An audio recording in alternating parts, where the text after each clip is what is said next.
Permettez-moi de me présenter. Je suis Napoléon Bonaparte, l'empereur des Français, roi d'Italie, protecteur de la Confédération du Rhin, etc., etc. Et c'est vraiment un grand plaisir et honneur de vous voir sur le champ de bataille de Austerlitz.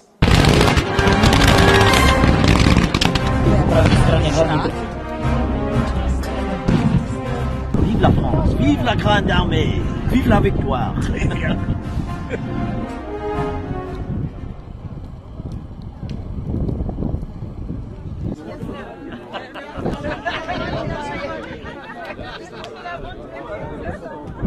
I am Mark Schneider. I'm an American with a French mother from the region of Bretagne, le département de Finistère, près de Concarneau. I've been playing the role of Napoleon since 2005. I'm an actor and a historian. I was trained as a historian. I went to university to study history and education. Souvenez-vous que vous êtes les vainqueurs d'Arcole à de Marengo. Vive la France et vive la grande armée! Vive la France! Vive la France! Vive la France! I work for an 18th century museum called Colonial Williamsburg, where we theatrically bring history to life by portraying people from the past. In 2005, I received an invitation from some of the organizers at the battlefield at Waterloo, and they requested that I come to Waterloo to portray Napoleon.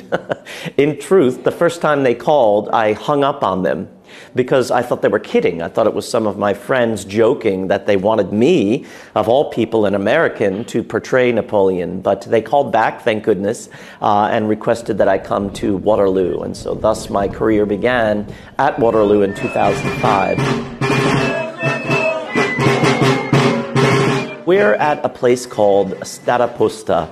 And Stadaposta was a post house during the 18th century and early 19th century. But the significance of this particular place is that this is where Napoleon stayed after the Battle of Austerlitz, which took place, of course, on the 2nd of December, 1805. The great Emperor Napoleon himself was able to sleep here, and now at the same time I'm able to sleep here because it's not only the actual building original to the 1805 battle, but it's also a restaurant and a hotel as well.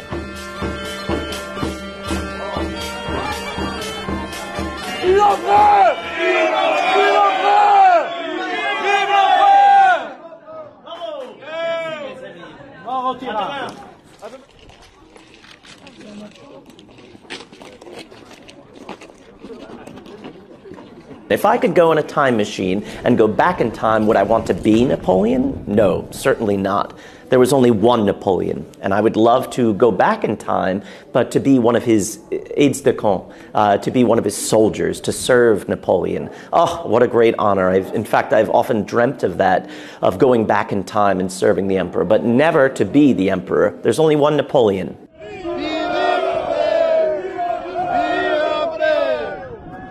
In 2006, when I did the event at Jena, one of my friends said, you're a rock star. Amongst the public, amongst the reenactors, I've become very, very popular. You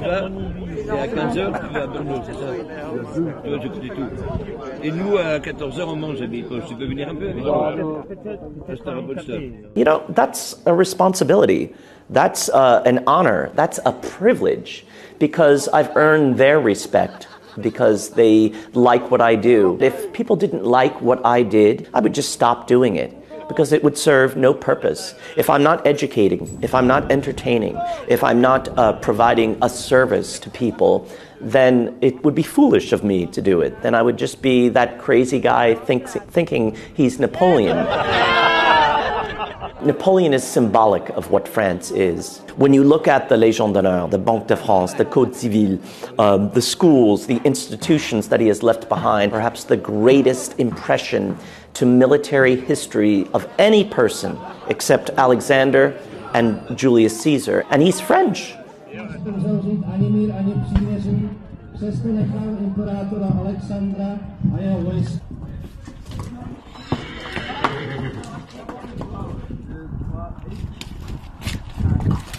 Non, capitaine, vous êtes beau. Non, sire, vous n'êtes pas beau, vous êtes très beau. Vous êtes magnifique. Je suis rien à côté, je suis un crapaud.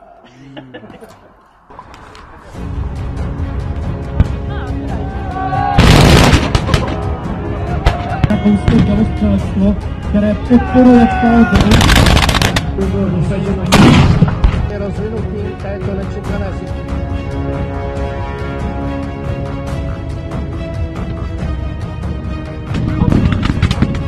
Bude svým osamělým bojem s Antonem bojovat ruský generál Napoleon a s pomocí revolučního obyvatelstva se mu podaří svoje vymáhat. Iniciativ upravený na straně komunisté.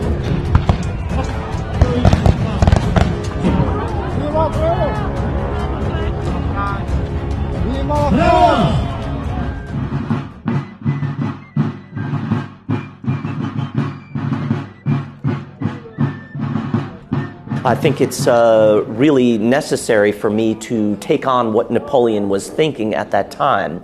He had to defeat them. There was no choice. France could have been defeated and Napoleon would no longer be emperor of the French. When I mount my horse and when I make speeches to the troops, I need to really believe that. Portraying Napoleon is to make it as real as possible.